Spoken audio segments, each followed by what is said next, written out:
What's up, everybody, and welcome back to another episode of the Commercial Kitchen Chronicles. I'm your host, Pat Finley.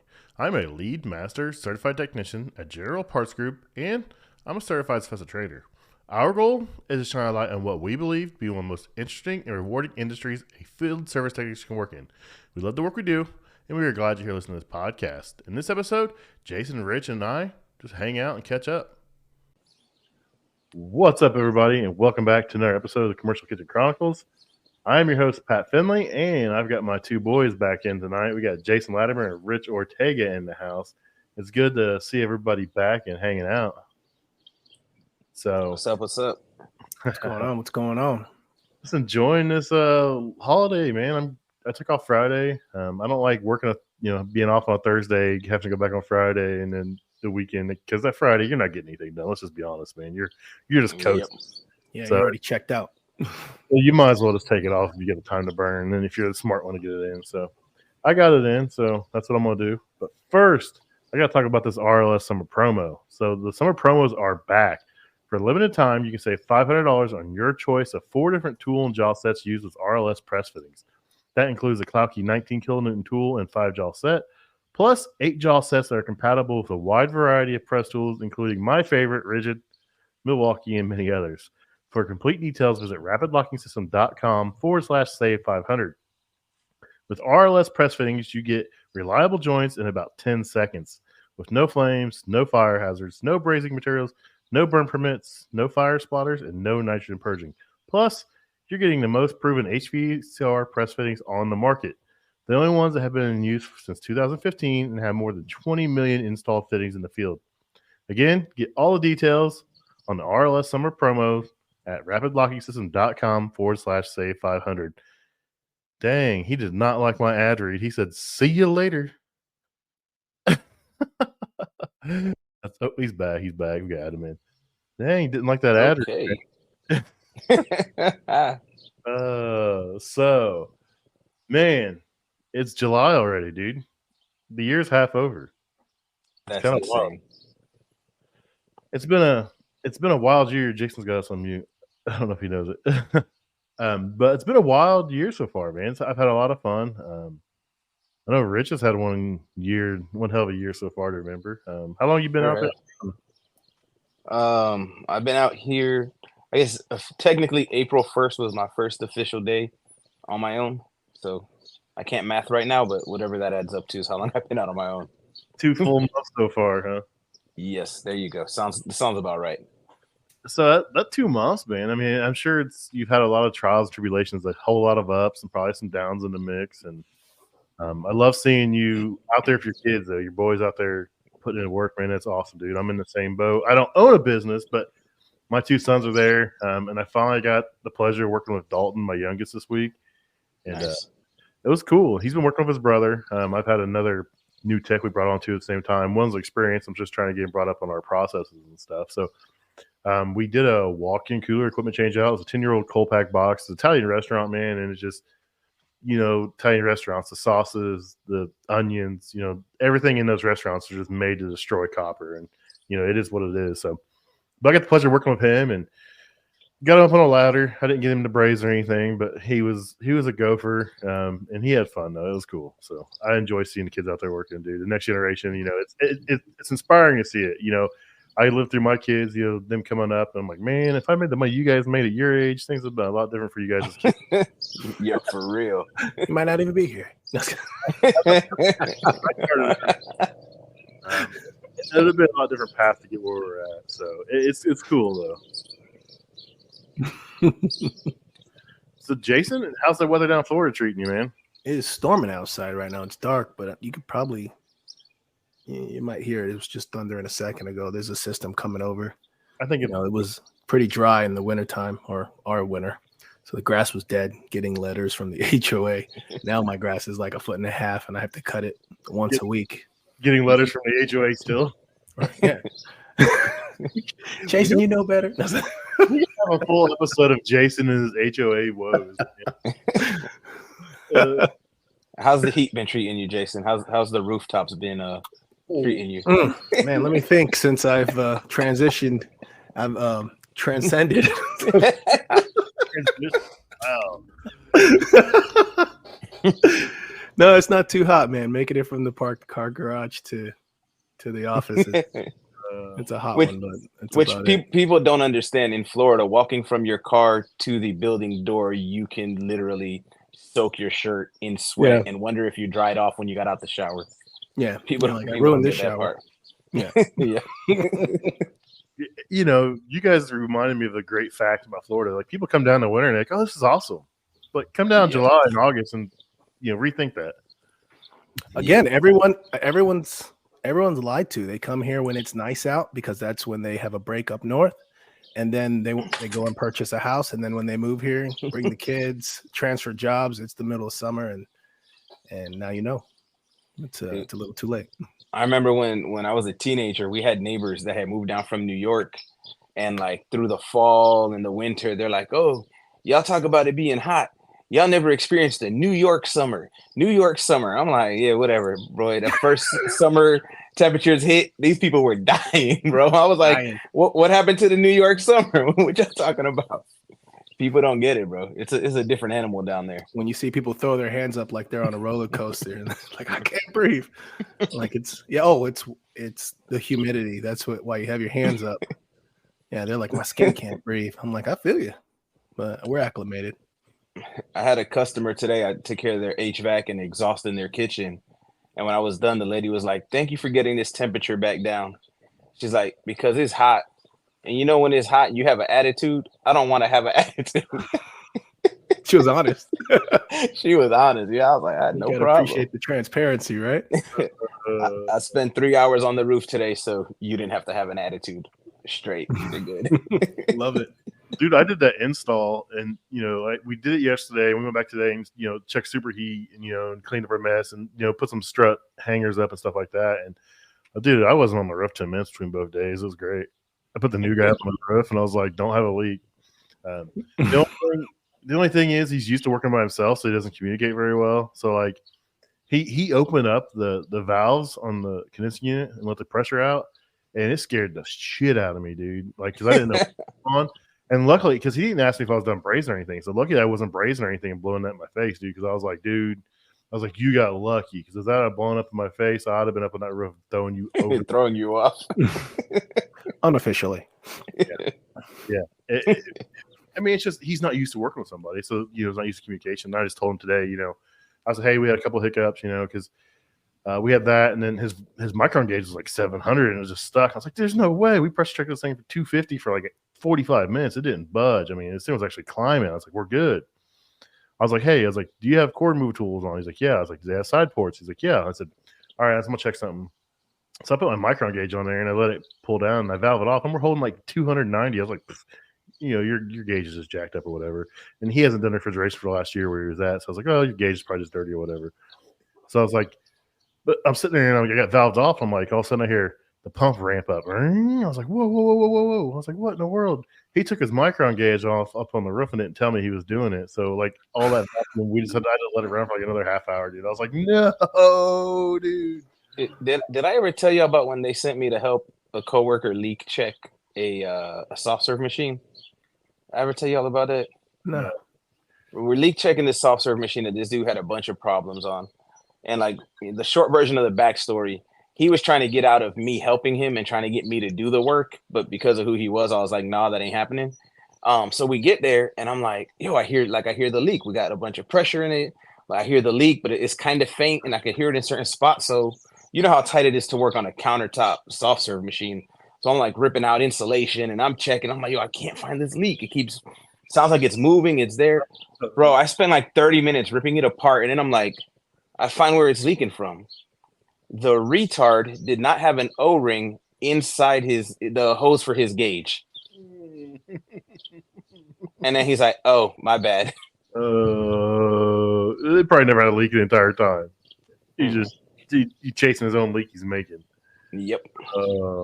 I mean, I had the same thing with those brand new hoses leaking, dude. I was like, I can't hold pressure. I can't pull a vacuum. What's going on? And then come to find out, I left my manifold hooked up on the roof when I pumped the unit down. And it was blowing up to crippled up brand new hoses. I guess it's stupid. It just shows you got to double check this stuff, man. Yeah. So 2 months in, man. I see you've been doing some walk-in builds. That's pretty cool. Yeah, bro. So I got hooked up with a company called AIM National. They're a part of I think Zinc Food Service, and they just contract out installs. And I got hooked up with them. And like at first, it was like, yeah, we got this one job. We just want you to, mount an evap, run a line set, and then also run line set to an ice maker. And I'm like, all right, cool. And the thing is, they have a budget for each job. So they sent me the budget, and I'm like, yeah, dude, I could do it for that. I mean, it's less than I would charge street rate, but I can make it work. I started the one job, and then it's like every other week, hey, we got this one for you. Can you do it for this much? Hey, we got that one for you. Can you do it for that much? They're the ones I'm doing a walk-in 2 hours away from my service area because they were like, hey, we need this done, and this is the budget. And I'm like, yes, I can do that. I can stay in a hotel. We're good. I got y'all. Cool. I mean, being newer, it may not be your normal street rate, but it's a good place to get your foot in the door, get your name out there, and it's a fair rate too, though. They're not like undercutting it. Like some people want, $5,000 worth of work, and they're like, our budget is $1,800. No, they're just like, our budget is their budget on one job was like $5,000, and the other bids they were getting were like 6,500 to 7,000. But because companies that they were getting bids from, their rates are a lot higher than mine. So I'm like, yeah, my rate would be, probably over the 5,000, but with my lack of, any real overhead, and then, how efficiently I do stuff, I got that nice field piece vacuum pump and the vacuum rated hoses. I'm like, I can vacuum down a walk-in in like 20 minutes, you know what I mean? Versus 4 hours with an old setup. So I do stuff like I spent a crap ton of money in additional tools just to make myself more efficient. But that's so when I get jobs like this, I can still be profitable because I'm cutting out 15 minutes here, 30 minutes there, 10 minutes there, but without cutting corners. So I set myself up to be able to do stuff like this. Yeah, that's a good point. That's called being lean, brother. Being lean. And efficiency where you make it up. You're pulling a vacuum, you're doing your electrical, you got times you can do other things. And I don't own a business, but when I'm doing a big refrigeration job, I never go to the truck empty-handed. Like I take something out. If I'm going to the truck, I'm looking like, what can I take out? Yeah, exactly. Back in. I mean, efficiency is the name of the game. And, like you said, you got the vacuum set up where you can pull a walk-in down in, 20, 30 minutes. And some guys are like 3 hours, 4 hours to pulling through their manifold. You got 5 hoses on there and you got 3 of them that are leaking. They don't know it. So, yeah, exactly. I've been there, done that. So that's cool, man. So you picked up a couple of warranty work, some ASA work. I seen is it Spaceman? Yeah, so Spaceman was the first one to bring us on board. So the first time I ever talked with Jeff from Spaceman was I made a video about how another soft serve company kind of screwed up royally.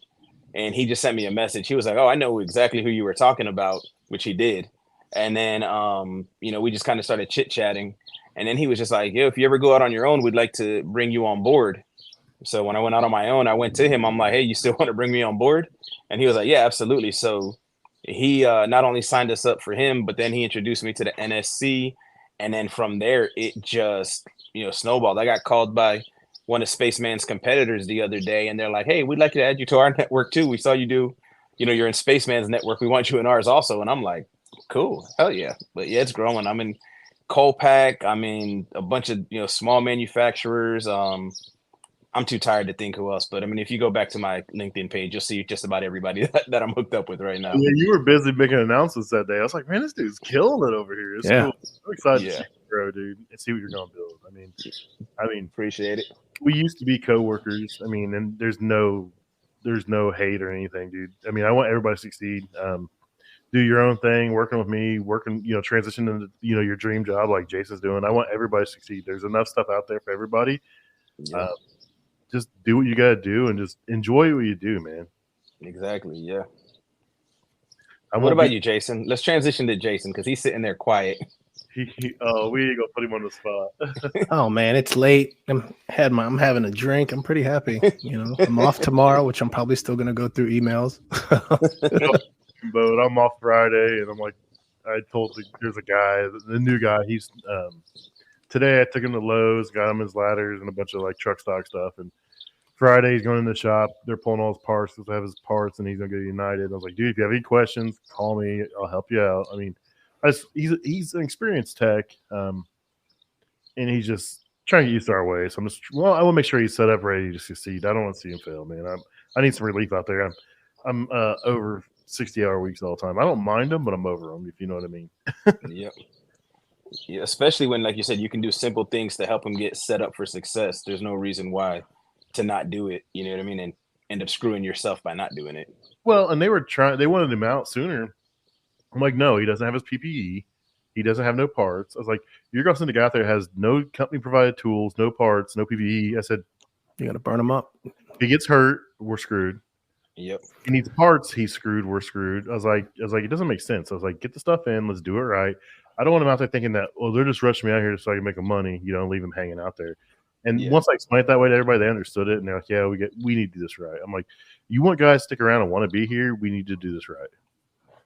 I've lost count how many times I've seen people coming into this field out of school, pretty motivated, or whatever, for whatever reason, and getting set up to fail by not getting them onboarded correctly, trained correctly, get the correct tools that they need, get them the right tech phone numbers, tech support phone numbers, get them, introduce them to the team, who's strong on what, way too many times until you create a process and you start being intentional with who's coming in and treating them, like you want them set up for success. It's a revolving door, unfortunately. And a portion of these people don't just go to another company. If they're new, they get discouraged and they'll just like, oh, I'm just going to go do something else or go back to what I was doing. So it's really important to make sure, with how small our industry is, especially with our niche, but just in general with blue collar, that we're nurturing, doing some hand holding and whatnot, but taking care of people. Yeah. Yep. It's short-sightedness. You know what I mean? A lot of times somebody's hired and it's like, oh, we got all these calls on the books. Let's just, send a body out there. But like you said, trying to get, a couple $1,000s today and tomorrow, you end up losing the employee, potentially losing the customer or refunding the customer anyway, or giving, comp time back or whatever. And it's like, dude, wait a couple extra weeks. Yeah, it's costing you some money, but if you set this dude up for success, he's going to be more profitable and you're going to have a better customer experience, which is going to turn around and make the company itself more profitable. But people just need to not be so short-sighted with stuff like that. Yeah, it's a bad thing. I think it's a bad habit industry wide. I mean, people can say certain people don't do it, certain people do, and I think the majority of companies really that's what they do. They get a guy in, an experienced guy, and they just rush him out there. And like you said, if they don't have everything he needs, it just sets the guy up for failure, and he doesn't feel like he's like they invested in him or they don't want him there. I mean, and that's what I don't want, honestly. I want him to feel welcomed. I want him to feel like, hey, we want the best for you. And I just feel like if you don't have the parts, you don't have the tools, you're set up for failure. That's my thing. I mean, I know I'm only 2 months in, but my goal, and I hope this is the way I can do stuff as I bring people on, but is literally like the tools that I just bought myself to make sure I'm as efficient as possible, get them the same exact outfit or better. You know what I mean? If it's available, but just for that same reason, be set up to succeed, make the job as easy and efficient for them as possible, and everybody wins. Yes, sir. Quentin says you got to treat new techs like they do doctors. You can't send a first-year med student into the ER for a triple shift. Yeah, I mean, you want them to be comfortable. Now, whether they're truly comfortable is a different story, but you want them to have every chance they can. Yeah. And if they're not comfortable, at least it's not your fault. You know what I mean? Yep. Yeah, maybe they're just awkward. Hey, Quentin's watching The Resident, so I could tell. So, Jason, what are you drinking tonight, Manhattan? I am, of course. Yeah, but Elijah Craig tonight. I didn't open the Blantons yet.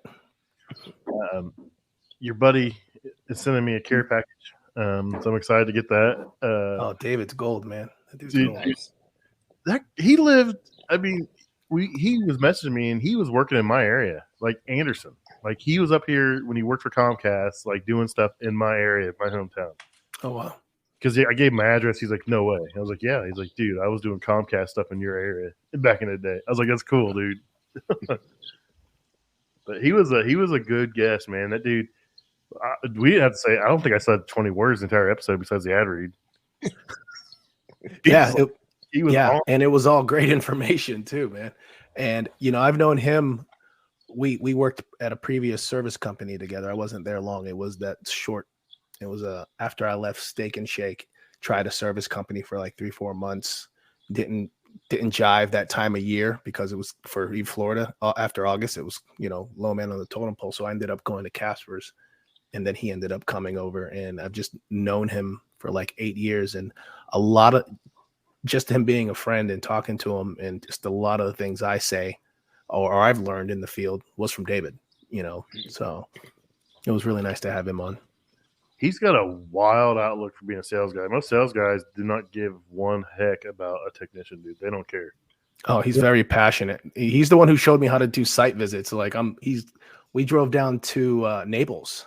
He started in Jacksonville and did site visits for a very good size quick serve, all the way from Jacksonville down to like Miami. And then he came over and met me. I spent the night at my folks' house, ended up going to Naples, and he was on the roof on all these showing me how I'm just like looking at him like, wow, a lot of respect for him. Always, he'll open up units. He'll verify if the PMs were done. He'll go on every piece of every location and get all the data. And he loves to collect data for life cycle data. He'll get all the model serial. He'll, based on whatever information he can get from them, even if it's old records from the previous provider that they've left to come to his location with his provider, they would provide him. He would try to gather all that information and try to give them a pretty good recommendation. Like, hey, you're new with us and you haven't spent that money with us, but based on your history, we know that you've already spent halfway to a new one. So, we just want to give you that information. And, otherwise they just continue to do, reactive service. And that's a big thing about tagging your equipment and making sure you have good life cycle data, and providers always collect that stuff, and you guys centralize it and collect that data so you can make good decisions. And I'm learning that as well firsthand on a large scale. So I can only imagine the life cycle stuff you got to go through, dude. I mean, I don't know how many stores you're over, but I can only imagine the number. Got 106 stores. That's all? No. That's it. Do you guys hurt from staring at the computer all day? So let me talk about this job being a remote job. This is my first remote job, and to be honest, it's kind of fun. I mean, it's weird because the kids are out of school. So, if they're not doing some sort of program, they're home, just running back and forth. We got a puppy. But for the most part, it's like 3 days home, 2 days, out. Either go to the office in Tampa or I go to a location. For the most part, I go to locations, or I'll try to hit as many in a day. But, what they've been telling me is like, you climb on top of drop, climb up above the drop ceiling. Like almost every store that I did a walkthrough, I bring my flashlight, I bring my thermal imaging camera, and I'm like turning off the lights and looking at the electrical box. I'm just loving it. And then coming out of the drop ceiling, they're like, "Are you a technician or are you one of the providers?" I'm like, "No, I'm your facilities manager." And they're like, "Wow." So I mean, I'm climbing. I'm up on the roof. I'm opening units. I'm checking drain lines. I'm checking dates. Just stuff I would normally do. I do it, and then I try to create a plan of, hey, it looks like this equipment's looking like it's getting there. Let's do some research on this and let's come up with a plan. And I'm getting better at it. And then a lot of the processes that I developed where I was, that's kind of a standard now for a lot of the providers I work with, and it's been funny for the last 2 months. I've been calling providers and I don't tell them my history. I just start talking to them and asking them, hey, could you walk me through the process here? I introduce myself of why do we need to change a condenser? Why is the condenser bad? Because that's all it says. Condenser is bad. They're like, do you really want to know that? I'm like, yeah, I'd like to know that. And they're like, all right, well, okay, well, this is this, and this. And I'm like, okay, is that whole condenser under warranty? They're like, yes. I'm like, all right, go ahead. Then, they're like, no. I'm like, all right, so is it the receiver, the condenser fan motor, the filter dryer, the compressor shorted, low pressure? So what's going on? Then they have to break it down, and they're like, some people were like, hey, it's going to take longer for us to write this up. I'm like, I'm like, that's cool. You're still on the clock. Just Yeah. give me the information. I'm more than willing to approve stuff or recommend it, but I need, for my standard of what I want to know, why you did what you did. Exactly. It's on, dude. It is on. Right. So you come from a service background, so you know the notes, you know the processes, and you know Yeah. these being lazy and just bad can answer, need can answer. Well, that doesn't justify it. If you want me to spend $5,000 with you, you need to give me a reason why I need to spend $5,000 with you. And absolutely. not the answer to the question. But I'd say more times than not, most of the people are, they recognize that I'm a gatekeeper, and they'd like to remain in the stores or get more, or see some things change that they might have not liked, that now they have a new ear to bend. So I've noticed that, and then more times than not, by the end of the conversation, I give them a little bit of history, technical wise, and more than half of them, respectfully, are in that management position because they were service techs. Yeah. So when I explain my history, there's a big sigh of relief, and they're like, oh my God, I'd love to give you whatever information you want, and it's been really cool communicating with different providers and whatnot, and talking shop and just raising standards, dude. I love it, so it's been real fun. I said I wasn't going to talk about this, but we're not getting into too much. I mean, this is the kind of stuff, we have our little group chat and we give you a hard time. Rich was talking about trying to get you a keyboard sponsor and that kind of stuff. We don't hear stuff because we're just text messages, quick banner back and forth and stuff like that. But it's cool to see you doing stuff like this and excelling at it and be happy. Because truthfully, I was worried because I know my thoughts are coming out of the field, what I'd do, and I'd lose my mind. And I'm like, man, is he going to lose his mind? I mean, Rich may have his same thoughts about the same thing. You coming out of the field, going to the office. I mean, that's a weird transition, but I'm glad to see you thriving and enjoying it. For real. Yeah. So I did 5 hours of paperwork one day. I was just saying, I did 5 hours of paperwork one day, and I was ready to gouge out my eyeballs. So I was like, no. Rich is paying his wife whatever it takes for her to do the paperwork. He does not care. Yep. So I'm not sure if it's Rachel or Matthew. Mechanical environments. Yeah. Matt, their question is, or their comment is, has anybody submitted photos or videos for an approval? Yeah, because it's a standard. Some of them were already doing it, but in the system that we use, a lot of people, they have their own CMMS. So, I have to use a service channel, people, they kind of check in, check out. A lot of times, from my experience, you just check in, check out with the phone. You're not uploading information. So that was one of the things I've been chasing down, is not finding out what's going on when it's time to invoice, but finding out what's going on during, especially if it's not a first time fix. I want to know what's going on. I've had a lot of meetings in the last 2 weeks where, because I would ping people online through that platform and just tag them action required and say, hey, why aren't there photos? I've asked enough where they're just like, called me up, like, who's asking? So I'm like, oh, well, I'm such and such. And they're like, sure, And I think one of the big reasons I'm learning as a RFM, why I need photos outside of why I would, why we preached about it, for transparency and just cover your butt and, collecting the content, is that I'm learning that at the end of the day, as an RFM, I have stores that I represent, and first and foremost, I'm taking care of them, and I'm, it's my fiduciary responsibility for the most part. So, but yet, the other side of that coin, or the yin to the yang, is that for us to do what we do and serve food and have great service, we need our equipment working, so I'm telling people that, hey, if you do a job and someone says, hey, they were just here and, is this a recall? Is this a comp or whatnot? I go back to them and saying, hey, you just snaked this line like a week ago and it's backed up again. What went down the first time? They're like, oh, well, there was grease, or we pulled out a ramekin, or this and that. And I'm just like, all right, well, I need you to upload photos and evidence of what you're doing. We're paying for it. But at the same time, I don't have to try to defend, the provider, because I'm assuming they're doing a good job and an honest job, and they did pull whatever they said they pulled out. But let's just post photos and content. You're getting paid for the time that you're there. It doesn't cost much. Everyone has a cell phone. Upload that. Give me the opportunity to explain to my team what you did by showing them. And if there's any question that you came back on the same piece of equipment and it's it's down again that we can differentiate if it's not really a callback. But give me those resources to do that. I know I made that really long. I was kind of thinking in that backwards, but it's hard to be an RFM. And mind you, I love it, but I have to balance my hospitality in-house experience with my technical experience. Our technical experience is probably the most logical experience we have. When I was working in restaurants, I think that was probably the most emotional time that I had, because you're tired, you're trying to balance things, you're dealing with different customers, and you've got a lot. But then as a technician, everything goes by science, everything goes by math, everything goes by one thing or another. You have to stay to those things, and it's for the most part, it's facts, unless you're a hack or a chuck in a truck, right? So Brian's talking about XOI.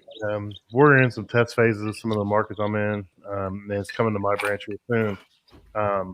And I like the fact that the XOI makes it really easy to pictures and videos and that kind of stuff. And it also like polishes your notes. Like another version we're using is having drop downs, because we have problems with a lot of guys not being detailed in their notes. And, I don't think the app's the answer to it, because the app's just going to make everything look the same, but it's going to make the lazy guys, I think, even lazier. And then the guys like me that write stories and explain stuff and break stuff down, it's going to frustrate us because it's not going to give us that opportunity. So I see both points of the XOI thing.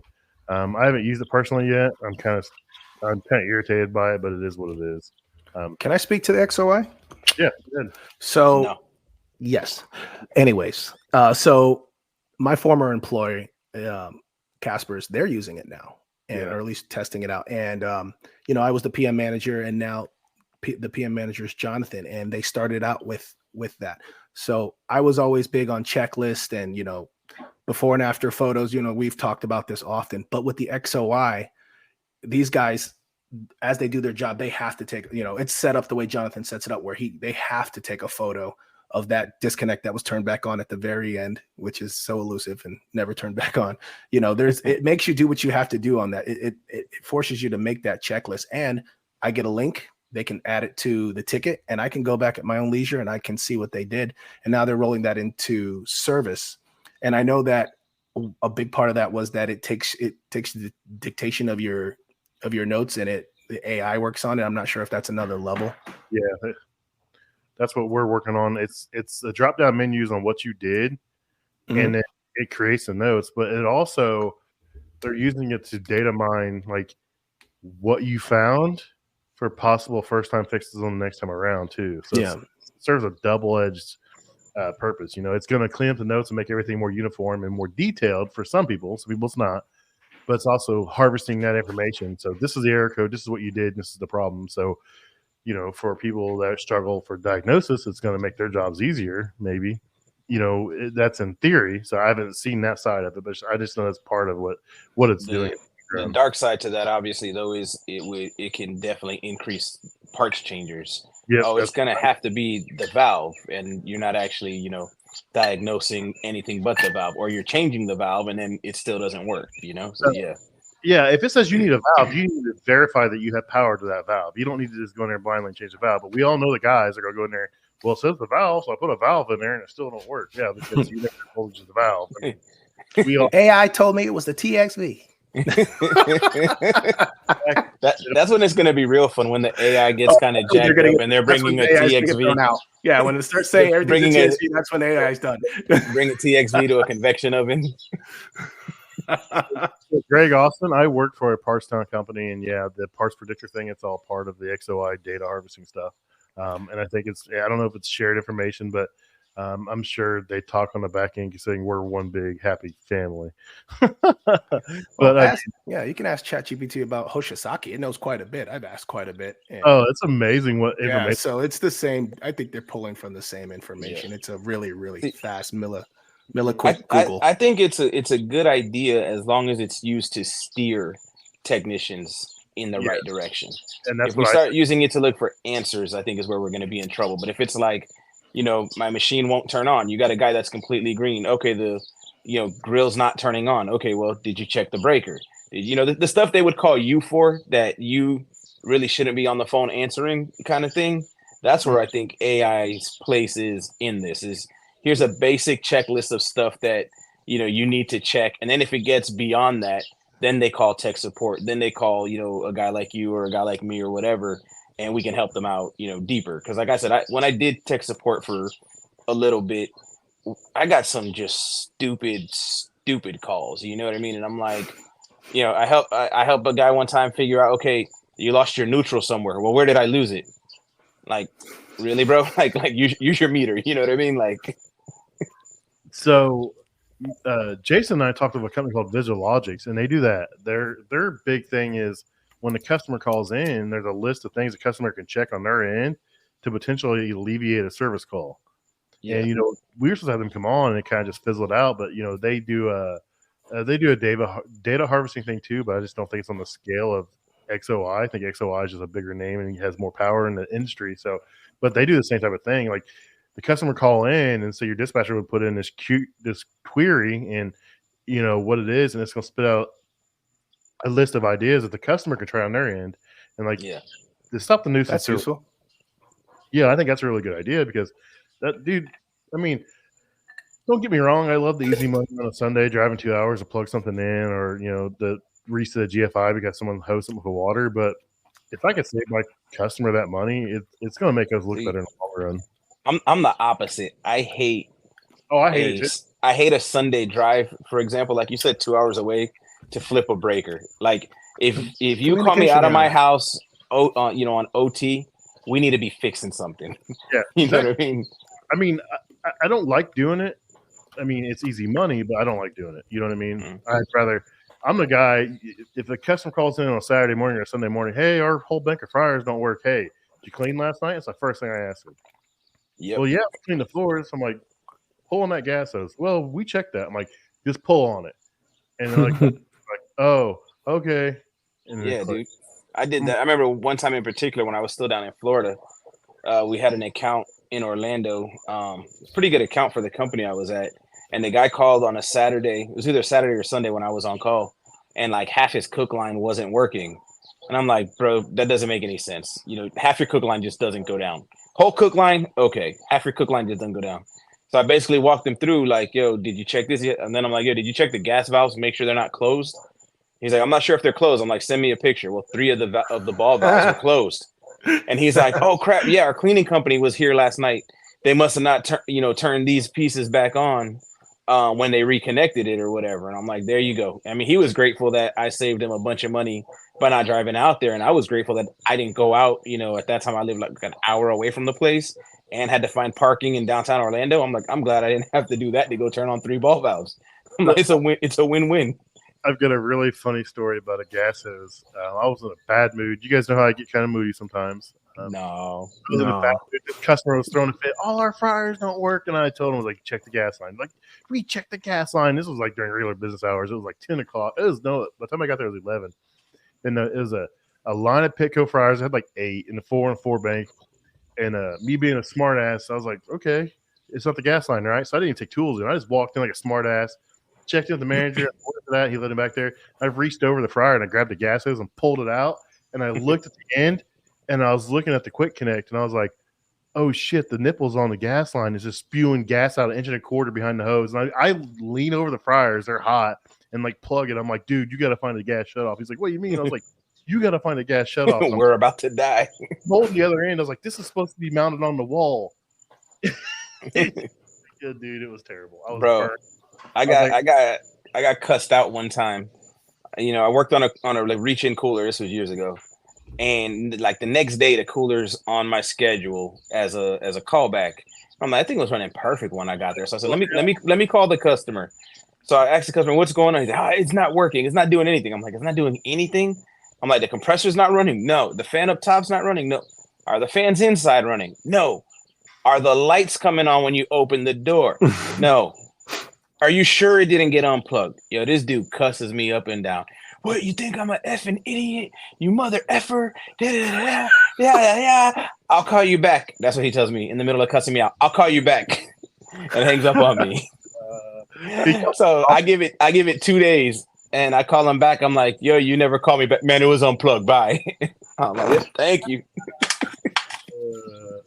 I mean, it's a wild environment, dude. Restaurants are fast paced. They're stressful. I mean, people don't. If you've never worked in a restaurant, either in our side or their side, you don't know, man. Restaurants are wild, dude. Oh, they're fun. Oh, I it's mean, not to get political, but you Here we know, go. back when Trump made a specific comment about grabbing women, and Yeah. people were all enraged. I'm like, some of y'all have never listened to women in a restaurant kitchen talking, and it shows. Because I'm like, they make Donald Trump sound like daggone Bible study with some of the stuff I be hearing in these kitchens, bro. Lunch ladies are nuts, dude. Old lunch ladies at schools. The things they say. Like, I had this lunch lady. I thought my wife's not making never back to the school again. I'm not gonna say the name of the school, but this lady's probably in her early 60s, dude. And like, they're in the kitchen and something sprayed her in the face, and she goes, "Oh, it's all over my face." And they were making all these comments and like, "Pass out there once more." And I was like, "Whoa, what are you talking about? No." I was like, "No."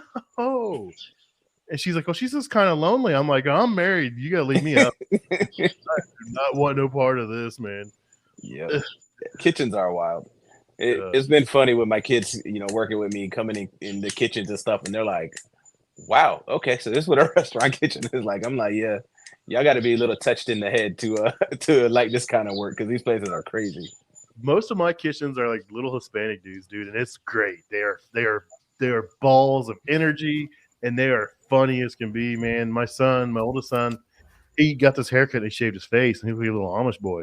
And me and my boss were just like giving him a hard time, like, "What's up, Graver?" And like, he went to the restaurant, dude, and he called me. He's like, "This little Mexican dude asked me if I was from Amish and all this other shit." And I was like, "I told you, I'm not doing this shit no more." So it's great, man. And I have fun in the kitchens. You go in there, and if they're joking around, having a good time, dude, you know you can get in there and you can have fun. You can goof off with them. You know, sometimes you can't, but you know, every once in a while you get in that kitchen where they're just goofing off, having a good time. And It's a good place for people like us that are super sarcastic.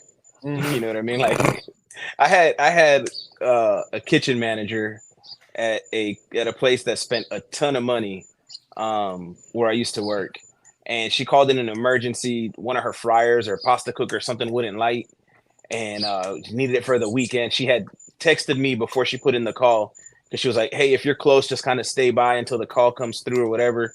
And I go there, and the valve was just in the wrong position. And she's like, "So is the problem I don't know what I'm doing?" And I looked at her and I just said, "That's exactly the problem." Everybody busted out laughing. She was cool with it. She was like, "Well, thank you for coming." But yeah, I think that's one of the things I love about kitchens. I can be as sarcastic as I am, and nobody gets their feelings hurt.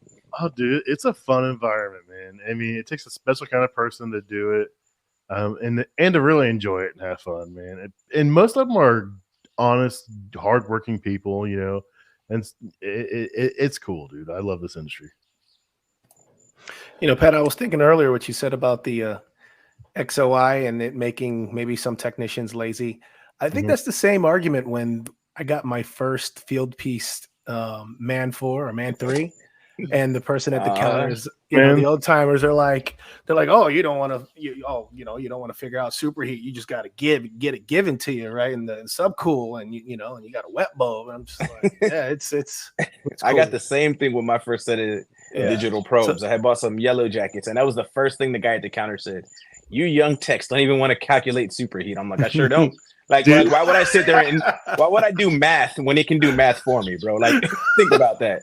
Meanwhile, he's behind the counter, writing me up on a computer, and I'm like, "Bro, why don't you get some scratch paper and total me out?" Dude, the first time, like 3.5 years ago, 4 years ago, I bought RLS press fittings at a supply house.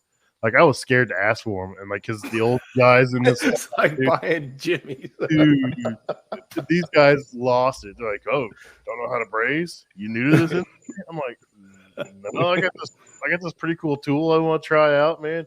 "Oh, that's bullshit. That don't work. You know, that's for water lines. That will never hold." And I'm like, dude." I was like, from now on, I was like, "I'm just ordering them online, picking them up. I'm not dealing with this." Yeah, you got like you trying to buy liquor underage, going up there like, "Here you go." My uncle just started using press fittings for gas work, and like I had been telling him forever, "Bro, you need to look into, you know, a press tool and press fittings." You know, he does a lot of work. He does it on his own. So I'm like, "Bro, it'll save you so much time." And the oh, that's junk. I seen this and that. You know, everybody's got a million horror stories they've seen with press fittings. But he can't give you reasons or why. Yeah, but he finally bought a press tool because he had a huge job that would have just killed him to do it himself. And he tested it out on a smaller job. Now he won't shut up about how much he loves the press tool. Dude, that's a true believer, huh? Dude, for gas, dude, those Viga fittings for gas are sweet. They're rated as a swing joint, dude. You can press them and swing them, dude, and it does not leak. Yeah, they were doing that for us at the show. They spin, right? Yeah. Like when you say swing, they spin. Because I told him, because that was one of the things he said. Yeah, I seen one and it just spins, and I'm like, they're made like that, bro. I'm like, they can spin. Yeah, the gas ones are made that way. Yeah, and you can press a water fitting for Viga and spin it and then repress it, and it's good to go. Nice. And it's kind of weird. So if you like it kind of deflects a little bit, you can bring it back and then press it again. So press fittings are freaking wild, dude. I love it, dude. Quentin's got a question about. Let's show it. So, dumb question: can you use press fittings for steam as well? Yes, there is press rated. There is press fittings. If you get on Viga's website, they have a list and breakdown of like everything they make press fittings for. I mean, they have marine grade. They have stuff that's rated for stainless. Temperature and pressures. Yeah, so you just gotta make sure you use the right sealing element for your application. But dude, they make press fittings for pretty much everything. Viga doesn't do refrigeration. That's why I rely on RLS for my refrigeration stuff. But Viga has you covered for everything else. So there's other companies out there too that make pretty good products as well. But I know Viga has a ton of stuff out there, dude, because I think they're the OG, one of the OGs in water and gas press fittings. I know. I was in Chicago and in Reading for new store openings, and while I was on the roof, all their gas lines, probably like 3-4 inches, all yellow, and then at each corner is a nice brand new silver, huge Viga fitting. And it's just like I was like taking photos of it, and some of the people that were up there, I was showing around. They're like, "What are you taking a photo of?" I'm like, "That fitting right there." Post it on Instagram and tag them, dude. They'll reshare it. They love seeing their product out there in the wild. Oh yeah. Oh man, I got so much. Dude, I still collect so much content. I just don't do nothing with it. But it's what's out there, man. You got a different avenue. You know, we all have our role. Your role changed, but you still see a lot of stuff out there, dude. You're still relevant in this industry just because you see you're a different side of the computer than us. I mean, you still have a lot of great. Keep saying I'm looking at a computer. Dude, side of the computer. What I would recommend, you know, and maybe mostly because I would like to see it myself, is, you know, you giving tips to companies and techs on, you know, what you're looking for or how, you know, how to effectively communicate with, you know, facilities directors. One of my first accounts I landed, I reached out to a facilities director and asked her, you know, first thing I asked her was if you know, who I needed to talk to get a shot in the area. And she was like, "Oh, I'll sign you up right now." But when my next message was like, "Hey, you know, I just want to know, like, what are your pain points? You know, what are you looking for in a provider, this and the other?" And she gave me a list of stuff. You know, it was brief, and for me, it was common sense stuff. You know, good communication, good documentation, pictures. You know, obviously honesty. If you screw something up, you know, just tell me you screwed it up, and then we can go from there. Or whatever. It was basic crap like that. But a lot of people don't know that, or a lot of people think, you know, that they can't. You know, they shouldn't tell you this, that, and the other. Where to me, it's like if they, you know, I don't think a technician could be too open with you. You know what I mean? The more open they are, I think the better, you know, situation it is or whatever. But that's what I would do if I was you. Content wise, is just, even if it's once a week, you know, tip for dealing with this, that, and the other, and go from there. I think that would be a good thing. And that would definitely benefit technicians and, you know, service company owners and whatnot a whole lot. No, that's a great idea. And everything you're saying, I do that, but on a personal one-on-one basis. And, you know, I'm getting better at it as I talk to providers, and my list is getting not too long, but it is basics like that, man. You know, it's on one hand, you can name it, you know, transparency, honesty, you know, good communication, and, you know, and reliability is actually the biggest thing, where somebody tells you that they're going to be somewhere, be there. If you're not going to be there, don't let me find out from my store calling me and saying that, hey, no one showed up and it's closing time. You know, that's not cool. You know, one of the tips I was griping to myself, and these probably kept me up later than I should have. And I was just thinking that, you know, a lot of restaurants call on Friday because stuff happens on Friday, and then you have the weekend ahead of you, but they call, you know, 11 o'clock, 10 in the morning. And you would think in the weekday you wouldn't put OT, right? So I've noticed that if you put a call in, and just because it's Friday and just because it's before noon, you're not going to put OT and expect someone to come. And what I've been explaining to a lot of people is that, I've never started my day as a technician not knowing where I was going. That stuff was on my board either days ago, weeks ago, or it was at least populated the night before. But I'm given, 8 to 10 hours worth of work to do. No one's idling at the corner waiting for somebody to get a phone call to jump up. I got that from Rich Malachi's. He used to say, we're busy. We're not idling at the curb waiting for you to call us. But what I've, some things that I'm learning from having the, being in the restaurants, but having the technical experience is like, what a good idea on a Friday is, if it's before noon, still put in their overtime approved. Why? If you do get somebody and you don't put overtime approved, it's a good chance that person is probably going to you within business hours because they were nearby. So if you put overtime approved, what are you going to get? No one will probably be there right away, but someone will be there at the end of their 8-10 hour shift. But that person is the same person who's going to be working the rest of the weekend. So when you get somebody that you didn't put OT and they show up and they worked their butt off all day, they couldn't get it fixed, and they say, well, I'll be back tomorrow, and you think you're going to hold them to it or find their supervisor or find a dispatcher. No, just put OT, get the on-call guy. That's the guy that's going to get the phone call if you call over the weekend. If they say they're going to come back tomorrow, you can hold them to it, or you can track them down. And that's just a tip and advice, but I've learned that from the position I'm in that I wouldn't otherwise have known. Yeah. So it's something I learned that I'm sharing right now. Yeah. So I see Jason, once he gets more comfortable, gets a little more time, and I see him releasing some tips and tricks on, how to better facilitate some stuff with your regional facilities managers and stuff, how to make the transition smoother, how to make the process better. I see some of that coming down the pipe. I'm going to start share. I'm going to share. I just, I'm the type of person that if I open my mouth, I hope to God that, it's credible, respected, and, it's trusted. So I before I start talking about stuff, I do want to put some time in and I want to make it as, how you say, vanilla or general as possible, because I'm not, I'm a facilities manager. I'm a facility maintenance engineer. I'll always be a technician, and it's not because I do it for someone else. It's because it's who I am and it's who I'll always be. So that's the place I always want to talk from. I'm talking to the choir right now, but that's the place I'm always coming from, so it's not that I don't want to talk about it because I have a new job. It's because I want to make sure that I know what I'm talking about. Yeah. And I fully get that, that you want to make sure that you're saying the right thing. You don't want to put out information that it's going to be twisted or taken wrong. And we appreciate that, man. Yeah, legalese all day. You know me. He's still our HR department. Damn right. I mean, heck yeah. I love you guys. So, anything else you guys want to talk about? Because we're coming up on an hour. I don't want to keep you guys much longer. I know tomorrow's a good day for everybody. Most people have the day off unless you're one of the poor souls on call. Luckily, it's not me. It's my son. Sorry, Corbin. I hope you work on it. I'm just kidding. But it's the night before the 4th of July. Everybody has the day off tomorrow unless you're on call. Gonna have spend some time with the family. I was gonna have a cookout, but it's gonna rain and thunderstorm the next 2 days here. I was gonna leave town, and it's gonna rain and thunderstorm everywhere I wanted to go. So I'm just gonna sit at home in the rain and thunderstorms. So work in your garage. I will be. I'm gonna get some content, do some stuff in the barn. But there you go. Yeah, I appreciate everything everybody does for this industry, for this country.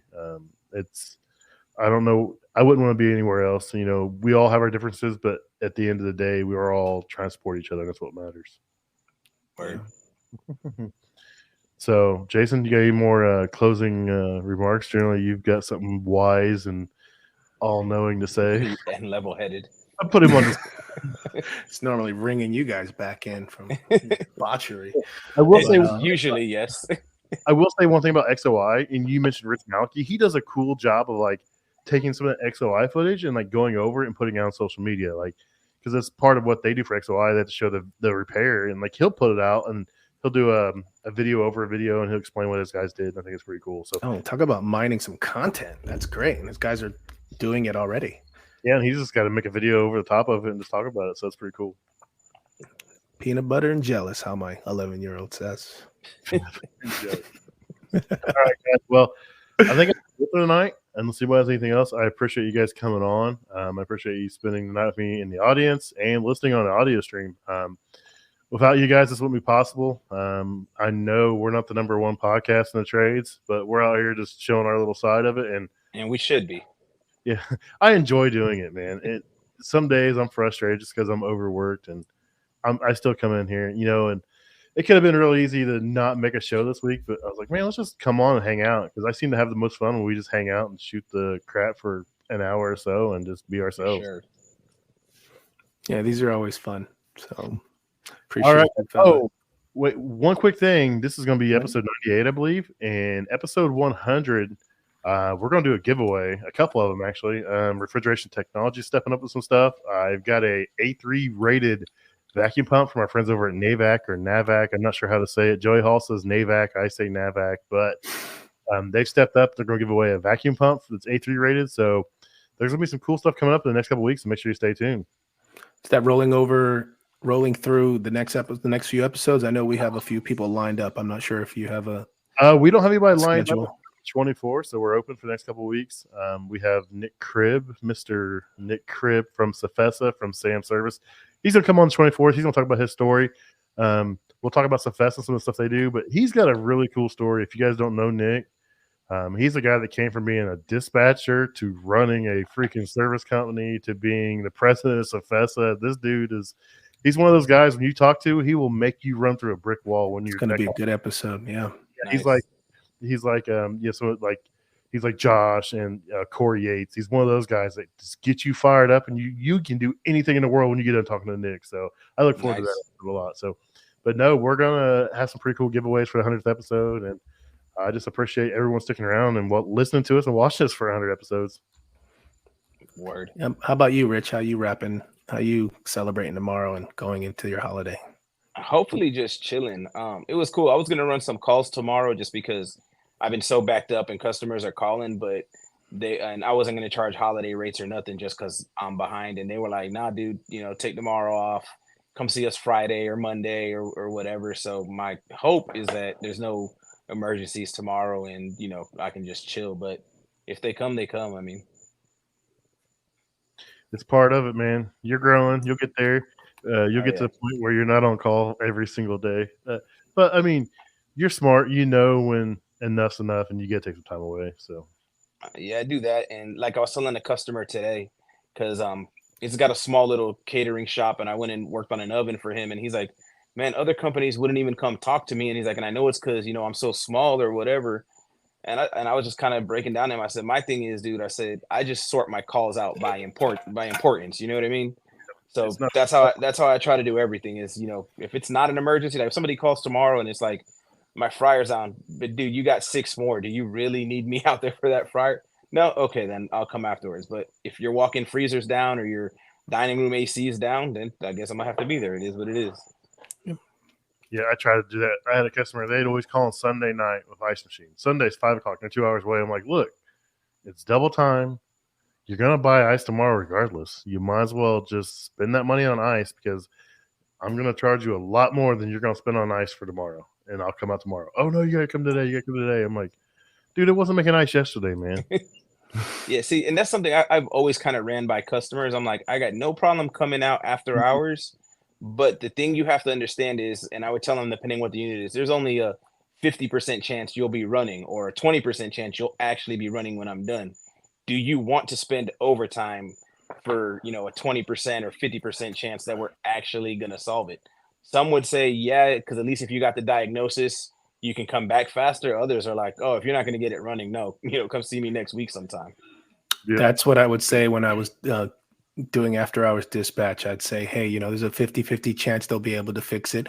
But what I do know is that there is no tech support after hours. There is no parts house unless you pay $250 or more, so if you can wait, let's do it when we have more resources, where there's parts house open, where there's tech support open, and just try to make do. But the cost that it's going to cost, we're going to charge you port to port. I'm going to drive out to you 3 hours your way and 3 hours home, whether I fix it or not. That's 6 hours at time and a half or double time on the holiday. So I'm just trying to give you all the information you need, and just telling you, it's a crapshoot here with whether we can fix it or not.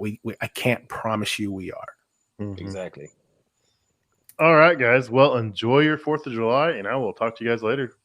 All right, y'all. See ya.